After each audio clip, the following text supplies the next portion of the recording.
देश दुनिया की सारी बड़ी खबरें के सामने मौजूद दोस्तों, चलिए सबसे पहले सबसे बड़ी नाम को बताएंगे दोस्तों। एक राज्य के चुनाव के अंदर कांग्रेस पार्टी ने पूरी तरीके से बीजेपी का एक तरफा साफ कर दिया। नामो निशान बताएंगे किस तरीके से दोस्तों बम्पर जीत के साथ कांग्रेस पार्टी ने नया रिकॉर्ड बनाया है। इसी के साथ में बताएंगे कौन कौन से नगर पालिका से लेकर नगर निगम के अंदर कांग्रेस पार्टी का रहा अद्भुत तरीके का दबदबा। इसी के साथ में चलेंगे एक और बड़ी अपडेट दोस्तों, जहां पर लोकसभा में लगे बीजेपी के मंत्री के इस्तीफे के नारे जमकर इतने नारे लगे कि संसद की कार्रवाई को 9 मार्च तक के लिए स्थगित कर दिया गया। दोस्तों बताएंगे डिटेल में क्या है पूरा मामला। इसी के साथ में चलेंगे एक और बड़ी खबर की तरफ, जहां पर संसद भवन में राहुल गांधी ने किसान संगठनों को बुलाकर एक दिया है बड़ा आश्वासन। क्या बोले हैं राहुल गांधी, बताएंगे किसान संगठन के लोगों से बातचीत में क्या कुछ नई जानकारी मिली है। दोस्तों इसी के साथ में पप्पू यादव आखिरकार जेल से बाहर निकलने के साथ ही अब सुप्रीम कोर्ट से लेकर हाई कोर्ट हर जगह जहां भी मिलेगा वहां भी नीट की बच्ची की लड़ाई लड़ेंगे, कर दिया बड़ा ऐलान। बताएंगे और भी क्या कुछ बोला है पप्पू यादव ने। दोस्तों इसी के साथ में एक एक करके चलेंगे आज की सारी बड़ी अपडेट। लेकिन उससे पहले अगर आप भी मानते हैं कि तेलंगाना निकाय चुनाव में एक तरफा कांग्रेस पार्टी की जीत से पता चलता है कि तेलंगाना कांग्रेस पार्टी का नया गढ़ बन चुका है, जिसमें किसी की कुछ भी नहीं चलने वाली है। तो इस वीडियो को लाइक करके लाल बटन दबाकर चैनल को सब्सक्राइब करके बेल आइकन दबाकर कमेंट बॉक्स अपनी राय जरूर लिखकर बताएगा। ज्यादा से ज्यादा वीडियो को शेयर कीजिएगा। चलते हैं सबसे पहले सबसे बड़ी ब्रेकिंग न्यूज अपडेट की तरफ दोस्तों, जहां पर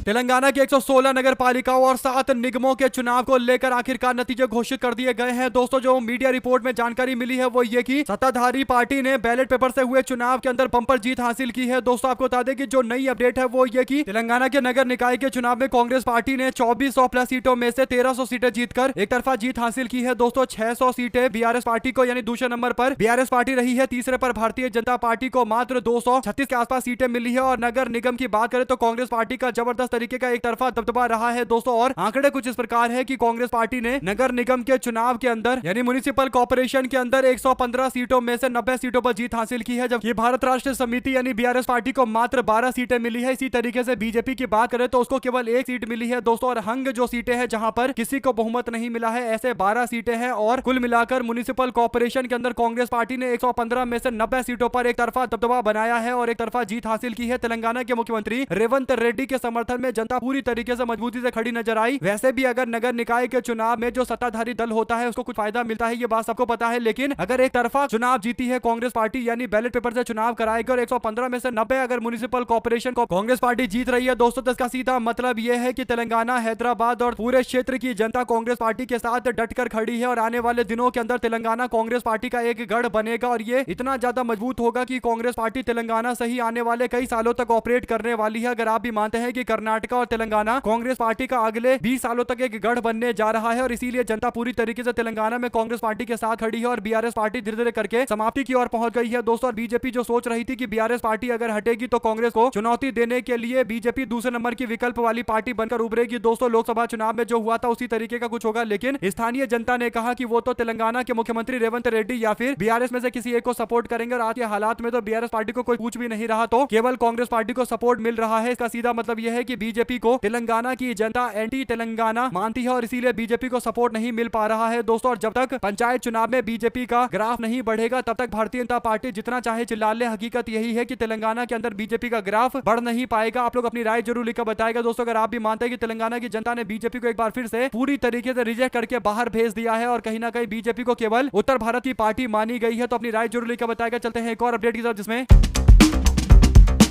बजट सत्र के 13वें दिन लोकसभा और राज्यसभा की कार्रवाई पूरे दिन नहीं चल पाई। लोकसभा की कार्रवाई करीब 10 मिनट तक ही चल पाई, राज्यसभा की कार्रवाई 2 घंटे केवल चल पाई और दोनों सदनों के अंदर अब कार्रवाई को 9 मार्च तक के लिए स्थगित कर दिया गया है। जैसे ही कार्रवाई शुरू हुई लोकसभा के अंदर तो सबसे पहला जो नारा लगाया गया दोस्तों वो ये कि बीजेपी के नेता हरदीप पुरी के एफटीन के साथ में संबंध है, इसीलिए लोकसभा में हरदीप पुरी इस्तीफा दो, इस्तीफा दो, इस्तीफा दो के नारे लग रहे थे। कांग्रेस पार्टी और विपक्ष के लोग इस नारे को जोर शोर से लगा रहे थे क्योंकि हरदीप पुरी का नाम आया था पूरे प्रकरण में और बार बार हरदीप पुरी लगातार फंसते चले जा रहे हैं दोस्तों। बार बार इतनी बार हरदीप पुरी आकर बोल रहे हैं कि उनका नाम नहीं था, उतनी बार एफटीन फाइल में नाम आने के बाद उन्हें एक्सपोज किया जा रहा है। ऐसे में अब मामले पर एक बात तय हो गई है कि बीजेपी वाले बैकफुट पर है दोस्तों। और बजट पास करवाने के लिए जो अगला सेशन अब 9 मार्च से शुरू होने वाला है उसमें भी एफटीन फाइल का मुद्दा जोर शोर से उठाया जाएगा। तो बजट पास कराने के लिए देखते हैं किस तरीके का अभियान चलाया जाता है। क्या गुलेटिन मोशन लेकर आया जाएगा, यानी एक तरफा एक साथ ही पूरे बजट को पास करवा दिया जाएगा बिना बहस करे हुए, जैसा कई बार बीजेपी की सरकार ने किया है। क्योंकि विरोध तो लगातार जारी है और खासकर एफटीन फाइल और अमेरिका के साथ में एक तरफा अमेरिका की तरफ किए गए डील को लेकर सबसे ज्यादा नाराजगी है। ऐसे में हरदीप पुरी का इस्तीफा आने वाले दिनों के अंदर होकर रहेगा, इसमें कोई दो राय नहीं है। तो अपनी राय जरूर लिखकर बताएगा, ज्यादा से ज्यादा वीडियो को शेयर कीजिएगा दोस्तों। चलते हैं एक और बड़ी अपडेट की तरफ, जहां पर कांग्रेस पार्टी के नेता राहुल गांधी ने शुक्रवार को संसद भवन परिसर के अंदर देश भर के किसान संगठन के नेताओं से मुलाकात की और इस बैठक के दौरान भारत और अमेरिका के अंतरिम व्यापार समझौते को लेकर देशव्यापी आंदोलन शुरू करने और किसानों और खेती मजदूरी की आफत आने को लेकर चर्चा की गई है। दोस्तों, किसान नेताओं ने इस व्यापार समझौते का विरोध करते हुए कहा कि ये समझौता पूरी तरीके से मक्का, सोयाबीन, कपास, उसके साथ में फल और मेवे उगाने वाले किसानों की रोजी रोटी पर डायरेक्ट असर डालेगा। कांग्रेस पार्टी के अनुसार राहुल गांधी ने कहा कि इस समझौते से कृषि उत्पादों के आयात का रास्ता खुल जाएगा और कई और फसलें इससे प्रभावित होगी। बैठक में इस समझौते के विरोध में बड़े स्तर पर राष्ट्रीय आंदोलन पर भी चर्चा की गई है। दोस्तों, बातचीत में संगठन जो मौजूद रहे उसमें हरियाणा के भारतीय किसान यूनियन मौजूद थे, अशोक बलहारा खुद मौजूद थे, बीकेयू क्रांतिकारी के बलदेव एस जीरा और प्रोग्रेसिव फार्मर फ्रंट के आर आनंद कुमार, बीकेयू शहीद भगत सिंह के अमरजीत एस मौजूद थे और साथ ही साथ दोस्तों किसान मजदूर मोर्चा इंडिया के गुरमीत एस मंगत मौजूद थे और जम्मू कश्मीर के जमींदारा फोरम के हमीद मलिक सहित कई नेता मौजूद थे। ये बैठक उस बयान के बाद हुआ है जब राहुल गांधी ने सरकार पर निशाना साधते हुए कहा था कि मेरे खिलाफ एफआईआर करवा लो या फिर कोई भी विशेष अधिकार का नोटिस लेकर आ जाओ, मैं किसानों के साथ खड़ा हूं और खड़ा रहूंगा और लगातार लड़ाई उनके लिए लड़ता रहूंगा। और ये बात राहुल गांधी डंके की चोट पर बोल रहे हैं। दोस्तों, किसान नेताओं ने राहुल गांधी की इन बातों का समर्थन करते हुए कहा कि वो राहुल गांधी की लड़ाई के साथ में पूरी तरीके से खड़े हैं और राष्ट्रव्यापी आंदोलन खड़ा करने को लेकर भी चर्चा किया गया है। तो इसीलिए बीजेपी नेताओं की और ज्यादा हालत खराब होने वाली है कि आने वाले दिनों के अंदर हो सकता है कि किसान आंदोलन जो 2021 से शुरू हुआ था और 22 में खत्म होकर बीजेपी सरकार को अपना फैसला पलटना पड़ा था, क्या उसी तरीके का एक बड़ा आंदोलन देश के अंदर फिर से शुरू होगा। जो भी जानकारी से जुड़ी आती रहेगी लगातार अपडेट पहुंचाते रहेंगे। राहुल गांधी किसान नेताओं से मुलाकात करते हुए अमेरिका और भारत के बीच में हुए डील के मामले को लेकर लगातार अपनी राय रख रहे हैं। दोस्तों, अपनी राय जरूर लेकर बताकर चलते हैं एक और बड़ी अपडेट तरफ, जिसमें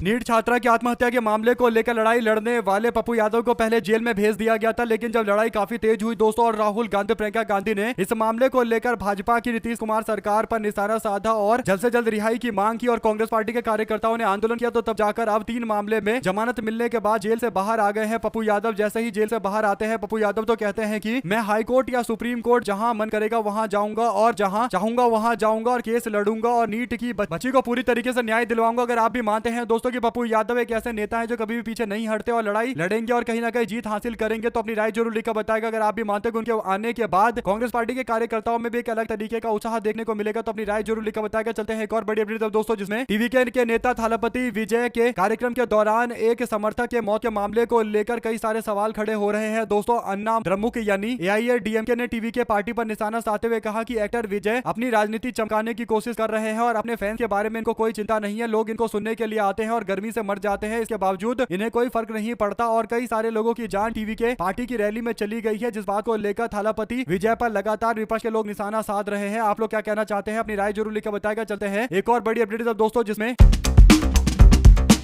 मध्य प्रदेश के अंदर अब बजट का सेशन शुरू होने जा रहा है। बजट सेशन से पहले कांग्रेस पार्टी ने अपनी राय एकदम स्पष्ट कर दी है। कांग्रेस पार्टी ने बताया है कि वो भारतीय जनता पार्टी को बिल्कुल छोड़ने के मूड में नहीं है। दोस्तों, कांग्रेस की मध्य प्रदेश इकाई के अध्यक्ष जीतू पटवारी ने मुख्यमंत्री मोहन यादव को चिट्ठी लिखकर 3 मंत्रियों को बजट सेशन से पहले सस्पेंड करने की मांग की है। अगर बर्खास्त नहीं किया गया तो कांग्रेस के कार्यकर्ता और खासकर जो कांग्रेस के विधायक गण है वो पूरी तरीके से मध्य प्रदेश के बजट सेशन के दौरान बीजेपी के नाक में दम करके रखेंगे। आगामी बजट सेशन से पहले जीतू पटवारी ने कहा कि 16 तारीख से शुरू हो रहे बजट सेशन से पहले हम लोगों ने बोल दिया कि राज्यपाल का अभिभाषण होगा और उसके बाद जो चर्चा होगी, तो चर्चा में सबसे बड़ा सवाल यही होगा कि 3 मंत्रियों को पोस्ट से कब हटाया जाएगा। अगर बीजेपी की सरकार ने बजट सेशन से पहले इन 3 मंत्रियों को पोस्ट से नहीं हटाया, जिसमें एक है विजय शाह, वो नेता जिन्होंने कर्नल सोफिया कुरैशी को लेकर विवादित बयान दिया था, और दूसरे हैं स्वास्थ्य मंत्री, जिनके स्वास्थ्य मंत्री रहते हुए जहरीली सिरप पीने से कई सारे बच्चों की जान चली गई, दर्जनों मासूम बच्चों की जान चली गई। स्वास्थ्य मंत्री राजेंद्र शुक्ला, उनके इस्तीफे की मांग की जा रही है। और तीसरा भारतीय जनता पार्टी के नेता जो हमेशा अपने घमंड में चूर रहते हैं दोस्तों, कैलाश विजयवर्गीय, जो मध्य प्रदेश के अंदर नगरीय प्रशासन मंत्री है, उनके खिलाफ भी कार्रवाई की जाए, उनको पोस्ट से हटाया जाए। अगर इन तीनों में से किसी एक को भी पोस्ट से नहीं हटाया गया और बचाने की कोशिश की गई तो फिर कांग्रेस पार्टी बजट का सेशन नहीं चलने देगी और बजट सेशन के दौरान इस तरीके का बवाल करेगी कि फिर पूरे सेशन में भारतीय जनता पार्टी के लोग कांग्रेस पार्टी पर उल्टा बोलते ही नजर आएंगे और कांग्रेस पार्टी पर आरोप लगाएंगे कि विधानसभा नहीं चलने दिया जा रहा। लेकिन मांग तो माननी पड़ेगी, यानी मंत्रियों को पोस्ट से हटाना पड़ेगा। अगर आप भी मानते हैं कि कैलाश विजयवर्गीय को थोड़ा भी अधिकार नहीं है पोस्ट पर बने रहने का, जिसने लोगों की मौत के मामले को लेकर अभद्र भाषा का इस्तेमाल किया था और स्वास्थ्य मंत्री रहते हुए कफ सिरप के मामले में कई बच्चों की जान चली गई, तब भी मंत्री का इस्तीफा नहीं हुआ। तो ये इस्तीफे तो जरूरी है, जब तक ये इस्तीफे नहीं होंगे तब तक कांग्रेस पीछे पैर नहीं हटाएगी और इसीलिए पार्टी की ओर से एक साफ तौर पर साफ शब्दों में एक लेटर भेजा गया है बीजेपी के मुख्यमंत्री मोहन यादव को। उनको तय करना है कि वो सदन चलने देना चाहते हैं नहीं चलने देना चाहते। अगर सदन चलने देना चाहते हैं तो फिर कांग्रेस पार्टी की ये बात माननी पड़ेगी और मंत्रियों को पोस्ट से हटाना पड़ेगा। अगर आप भी मानते हैं कि बिल्कुल जायज मांग है, जल्द से जल्द इसे पोस्ट से मंत्रियों को हटाया जाना चाहिए, तो अपनी राय जरूर लिखकर बताएगा। चलते हैं एक और बड़ी अपडेट दोस्तों, जिसमें बांग्लादेश में शेख हसीना की सरकार को गिराए जाने के लगभग 18 महीने के बाद संसदीय चुनाव हुए और शुक्रवार को सामने आए परिणाम के अंदर Bangladesh nationalist party BNP party गठबंधन ने 200 से ज्यादा सीटों पर जीत हासिल कर ली। इससे साफ हो चुका है कि बांग्लादेश में बीएनपी की बहुमत की सरकार बन रही है। लेकिन बड़ा सवाल यह है कि बीएनपी की सरकार आने के बाद बांग्लादेश को भारत और दक्षिण एशिया के साथ में किस तरीके के संबंध रखने पड़ेंगे, ये एक बड़ा सवाल है दोस्तों। बांग्लादेश की कमान बीएनपी के हाथों में आने के बाद किस तरीके के आपस में बातचीत होगी भारत सरकार के साथ में, ये चर्चा का विषय है। क्योंकि बीएनपी पार्टी एक बार सरकार में आई जब कांग्रेस पार्टी भी सरकार का हिस्सा हुआ करती थी और तब कांग्रेस पार्टी ने अच्छे से इस पूरे मामले को डील किया था दोस्तों। और बीएनपी पार्टी का गांधी परिवार के साथ में भी अच्छे संबंध बीच में हुए थे। लेकिन बाद में हसीना की सरकार बनने के बाद भारत के लिए काफी फायदेमंद रहा। हसीना ने कई बड़े प्रोजेक्ट पर भारत का साथ दिया दोस्तों और बांग्लादेश इंडिया के बीच में कई मामलों पर डील किया गया। लेकिन बाद में जब बीएनपी वालों की वापस से सरकार बनी है और चुनाव जीतकर तारिक रहमान अगले प्रधानमंत्री बनने जा रहे हैं, तो बात एकदम स्पष्ट हो गई है कि आने वाले दिनों के अंदर एक नए तरीके का समीकरण, नए तरीके का समझौता होता हुआ भारत के साथ में नजर आएगा दोस्तों। लेकिन बड़ी बात यह है कि क्या कांग्रेस पार्टी इसमें बड़ी भूमिका निभाएगी, क्योंकि राहुल गांधी के करीबी नेता बताए जाते हैं तारिक। आप लोग इस पूरे मामले में अपनी राय जरूर लिखकर बताएगा। चलते हैं एक और अपडेट दोस्तों, जिसमें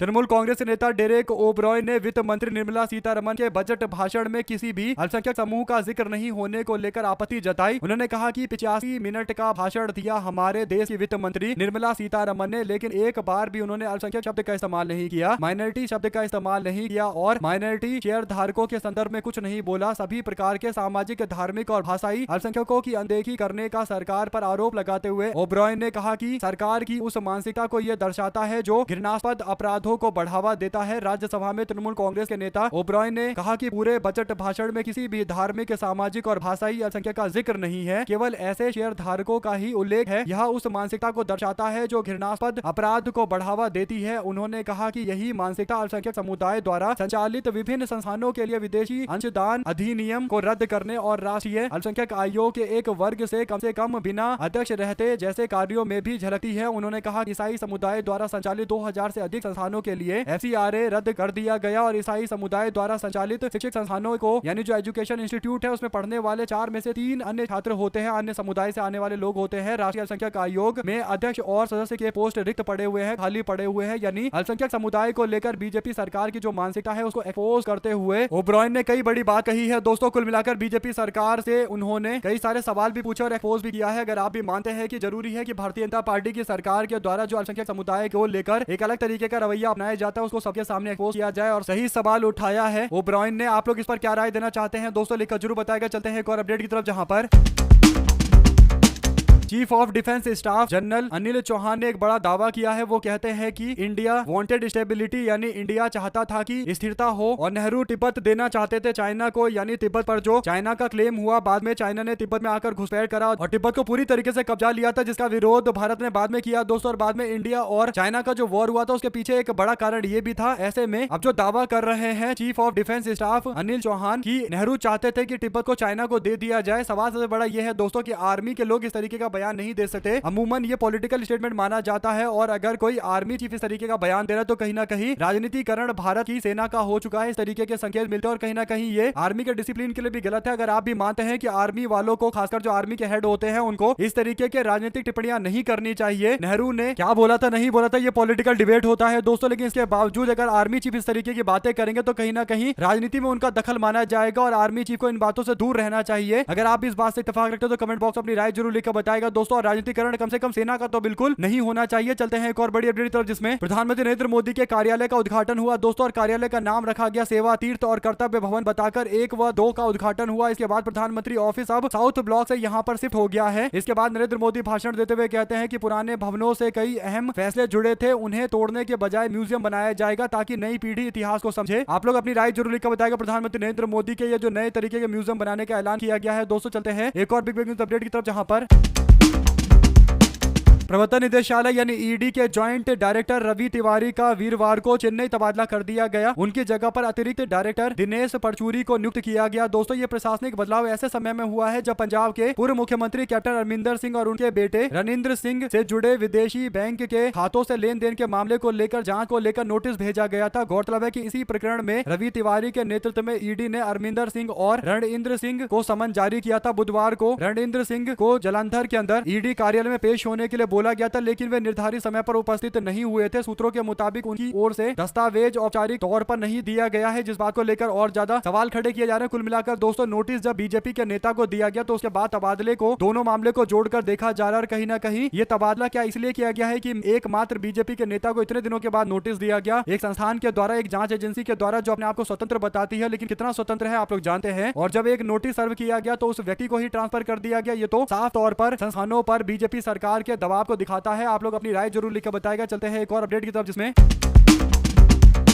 हरियाणा की राजनीति में गब्बर नाम से मशहूर कैबिनेट मंत्री अनिल विज फिर से तल्ख तेवरों को लेकर चर्चा में है दोस्तों। कैथल में आयोजित जिला कष्ट निवारण समिति की बैठक में उस समय ये बैठक अखाड़े में तब्दील हो गया जब मंत्री विज और जिले के एसपी उपासना के बीच में तीखी नोकझोंक देखने को मिली। बात इतनी ज्यादा बढ़ गई कि सरेआम महिला अफसर को मीटिंग से बाहर जाने तक के लिए बोल दिया गया और पूरा मामला पैसे से लेन देन से जुड़ा हुआ था। इस पूरे मामले पर तितरम गाँव के संदीप मलिक ने आरोप लगाया कि कुरुक्षेत्र में तैनात एएसपी संदीप ने जमीन के नाम पर उनसे पैसे लिए और सस्पेंड करने के लिए जब बोला गया तो अधिकारी ने कहा कि उनके पास ये अधिकार नहीं है कि वो किसी कांस्टेबल को सस्पेंड करे। वो इस मामले पर आगे लिखकर देंगे और आगे सस्पेंशन का ऑर्डर आएगा तो ठीक है, वरना उनके हाथ में ये पावर नहीं है। इस बात को लेकर मंत्री भड़क जाते और कहते हैं कि मेरे पास पावर है, मैं तुम्हें आदेश देता हूं कि जल्द से जल्द सस्पेंड करो। इसके बाद अधिकारी ने कहा मेरे पास अधिकारी नहीं है, कैथल के एसपी के पास तो अधिकारी नहीं है कि वो सस्पेंड कर दे। स्पष्ट है कि कार्रवाई करने के लिए डीजीपी या कुरुक्षेत्र एसपी को पत्र लिखा जा सकता है, इसीलिए पत्र लिखने की बात की गई तो मंत्री काफी भड़क रहे थे दोस्तों। हालांकि साफ तौर पर अधिकारी ने बोल दिया, पुलिस अधिकारी ने बोल दिया कि उनके पास पावर ही नहीं है कि मंत्री के बोलने से क्या होगा। उन्होंने कहा कि आप बोल रहे हैं मंत्री जी तो मैं लेटर लिख देती हूँ, इससे ज्यादा नहीं हो सकता, इससे ज्यादा पावर मेरे पास नहीं है। इसके बावजूद मंत्री भड़क रहे थे कि क्यों नहीं है पावर, मैं हूँ मंत्री, मैं आदेश दे रहा हूँ, आप सस्पेंड करो। कुल मिलाकर दोस्तों प्रशासनिक व्यवस्था किस तरीके से चलती है मंत्री को इस बात को देखना चाहिए। हवाबाजी से प्रशासनिक व्यवस्था नहीं चलती। साथ साथ चलते हैं एक और अपडेट की तरफ, जिसमें बिहार के विधान मंडल के अंदर बजट सत्र को लेकर सदन के भीतर और बाहर विपक्ष का जोरदार विरोध हुआ और महिला सुरक्षा और राज्य के अंदर कानून व्यवस्था को लेकर विपक्ष लगातार सरकार को घेरे हुए हैं। विपक्षी सदस्यों ने लॉ एंड ऑर्डर से जुड़े मामले को लेकर सदन के बाहर प्रदर्शन किया। शुक्रवार को 11 बजे विधानसभा की कार्रवाई शुरू होती है, वहीं पर सदन में आरजेडी के द्वारा जबरदस्त हंगामा किया गया और राबड़ी देवी ने डिप्टी सीएम और गृह मंत्री सम्राट चौधरी से इस्तीफे की मांग की। पूर्व मुख्यमंत्री राबड़ी देवी ने कानून व्यवस्था के मुद्दे पर राज्य सरकार और उप मुख्यमंत्री सम्राट चौधरी पर निशाना साधा। उन्होंने कहा कि प्रदेश में लगातार हो रही आपराधिक घटनाएं सरकार की विफलता को दिखलाती है और राबड़ी देवी ने कहा कि उप मुख्यमंत्री सम्राट चौधरी को 24 घंटे के भीतर इस्तीफा देना चाहिए, क्योंकि उनकी सरकार और उनकी जो व्यवस्था है, गृह मंत्रालय की व्यवस्था है, वो पूरी तरीके से नाकाफी है लोगों को न्याय दिलाने के लिए। और अगर वो कुर्सी पर बैठे हैं और न्याय नहीं कर पा रहे तो फिर उनको अपने पोस्ट से इस्तीफा दे देना चाहिए। अगर आप भी इस बात से इत्तेफाक रखते हैं तो कमेंट बॉक्स में अपनी राय जरूर लिखकर बताएगा। चलते हैं एक और बड़ी अपडेट तब दोस्तों, जिसमें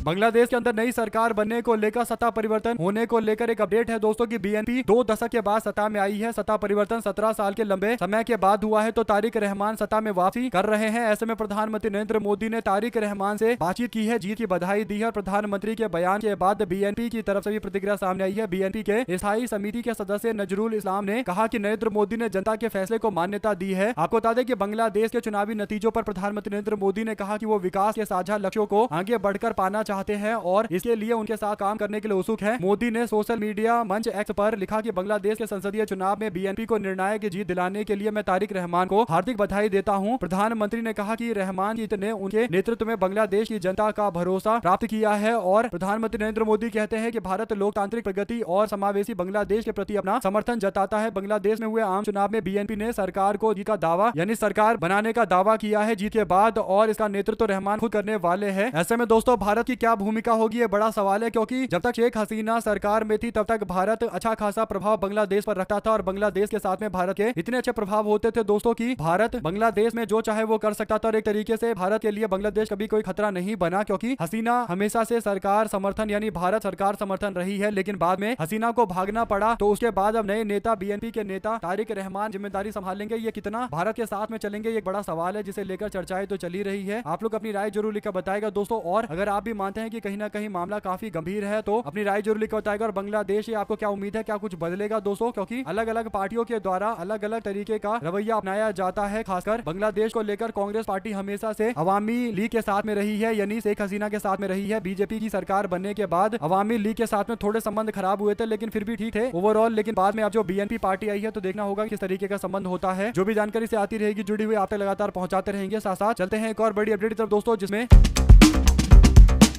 पप्पू यादव ने एक बड़ा दावा किया है दोस्तों। पप्पू यादव ने कहा कि मुझे जेल के भीतर मारने की कोशिश की गई, मुझे मारने की कोशिश की गई और जेल में अस्पताल में दोनों जगह पर ऐसा प्रयास किया गया था। अस्पताल के अंदर भी मारने का प्रयास किया गया। उन्होंने कहा कि एक बड़ी साजिश चल रही थी मुझको निपटाने की, और ये इसलिए किया जा रहा है क्योंकि मैं उस बच्ची की आवाज को उठा रहा हूँ, उसके न्याय के लिए आगे आकर खड़ा हो रहा हूँ, और ये लोग नहीं चाहते कि मैं न्याय के लिए सबके सामने आकर खड़ा हो जाऊं। अगर आप भी मानते हैं दोस्तों की बात एकदम सही है, और पप्पू यादव जिस तरीके की लड़ाई लड़ते हैं, राजनीतिक लड़ाई लड़ते हैं लोगों को न्याय दिलाने के लिए, कहीं ना कहीं कुछ लोगों को वो भाते नहीं है। खासकर सत्ताधारी दल के जो लोग हैं दोस्तों, जो नेता हैं जिनके डिपार्टमेंट को एक्सपोज करते हैं, वे लोग तो नहीं चाहते कि पप्पू यादव इस तरीके की राजनीति करे। आप लोग अपनी राय जरूर लिखकर बताएगा। हमारे साथ लगातार जुड़े रहने सभी दोस्तों, भाइयों, बहनों, मित्रों का बहुत बहुत धन्यवाद। आप लोग देख रहे थे आपका अपना चैनल जय हिंद जय भारत। ज्यादा से ज्यादा वीडियो को शेयर कीजिएगा ताकि पूरी अपडेट आप लोग तक लगातार आगे भी इस तरीके से पहुंचती रहे। देख रहे थे आपका चैनल जय हिंद जय भारत। बहुत